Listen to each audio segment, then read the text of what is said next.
In 1992, a 62-year-old actor many had written off as a relic of the 70s returned to the genre that made him famous and turned it inside out.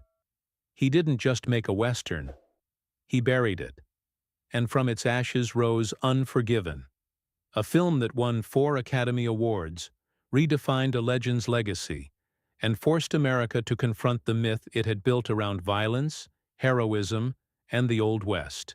This is the story of Clint Eastwood's masterpiece. By the late 1980s, Clint Eastwood was Hollywood royalty, but also seen as a man out of time. His spaghetti westerns and Dirty Harry had defined an era of tough, silent justice.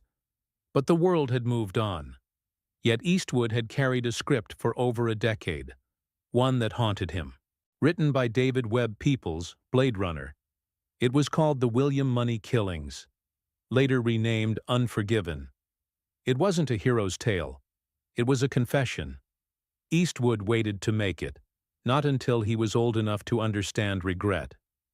"I wanted to play a man who'd done terrible things," he said, and was trying and failing to be good. Filmed in Alberta, Canada, in the summer of 1991, Unforgiven was made on a modest $30 million budget, modest for a star of Eastwood's caliber. He directed, produced, and starred, and he cast against type Morgan Freeman as Ned Logan, a retired outlaw seeking peace; Gene Hackman as Little Bill Daggett, a sheriff who believed order justified cruelty; and James Woolvet as the Schofield Kid, a boy playing at being a killer. Eastwood shot with natural light, minimal takes, no grand speeches, just silence, rain, and the weight of choices. He told his crew, "This isn't about glory, it's about consequence.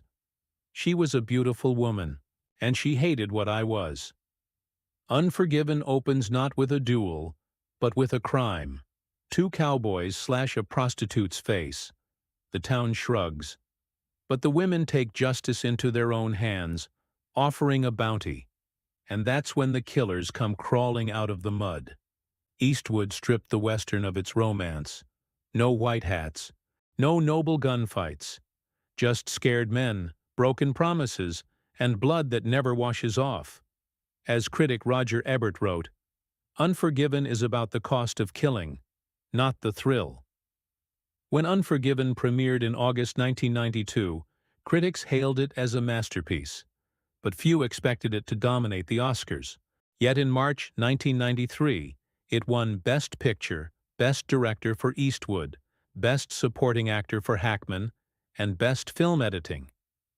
Eastwood, the man once dismissed as just a cowboy, stood on Hollywood's biggest stage and thanked Sergio Leone, the Italian director who gave him his start. But the real victory, Unforgiven, changed cinema.